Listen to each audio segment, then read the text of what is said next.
बहुत समय पहले की बात है। एक छोटे से गांव में रामू नाम का एक किसान रहता था।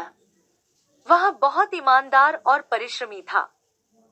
उसकी एक छोटी सी जमीन थी जिससे वह अपना और अपने परिवार का गुजारा करता था। हालांकि फसल कभी ज्यादा नहीं होती थी, लेकिन रामू संतोषी स्वभाव का था।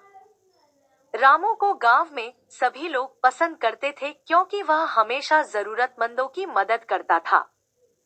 लेकिन उसकी आर्थिक स्थिति बहुत अच्छी नहीं थी। फिर भी उसने कभी बेईमानी का सहारा नहीं लिया। वह मानता था कि ईमानदारी सबसे बड़ा धन है।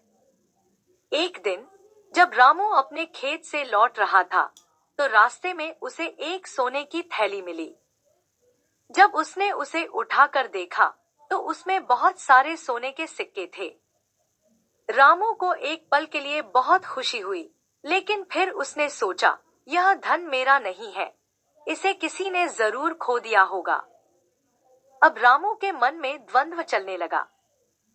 वह गरीब था, उसकी हालत ठीक नहीं थी। अगर वह यह सोने की थैली रख लेता, तो उसका जीवन आसान हो सकता था। लेकिन फिर उसने खुद से कहा, अगर मैं इसे रख लूं, तो मैं भी उन बेईमान लोगों जैसा बन जाऊंगा जिनसे मैं नफरत करता हूं। रामू ने तय किया कि वह यह सोने की थैली राजा को लौटा देगा। अगले दिन वह राजा के महल गया और सिपाहियों से कहा कि वह राजा से मिलना चाहता है। जब यह पता चला कि एक गरीब किसान सोने की थैली लौटाने आया है, तो उन्होंने उसे दरबार में बुलाया।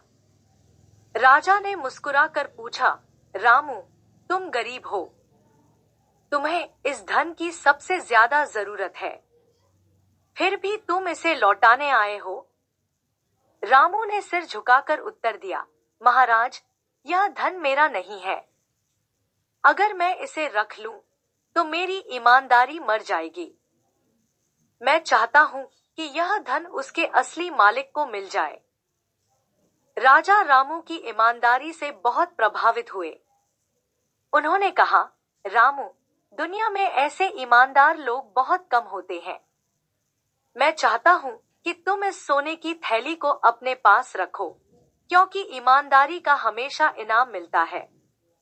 रामू ने विनम्रता से कहा, महाराज, अगर आप सच में मेरी मदद करना चाहते हैं, तो इस धन का उपयोग गांव के गरीबों की भलाई के लिए करें। इससे मैं अधिक खुश रहूंगा। राजा ने रामू की इच्छा का सम्मान किया और उस धन से गांव में एक कुआं और एक विद्यालय बनवाया, ताकि गांव के लोग पानी की समस्या से बच सकें और उनके बच्चे शिक्षा प्राप्त कर सकें।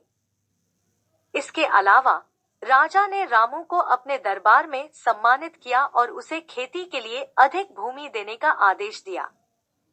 अब रामू के पास अच्छी जमीन थी, जिससे उसकी फसल भी बढ़ गई।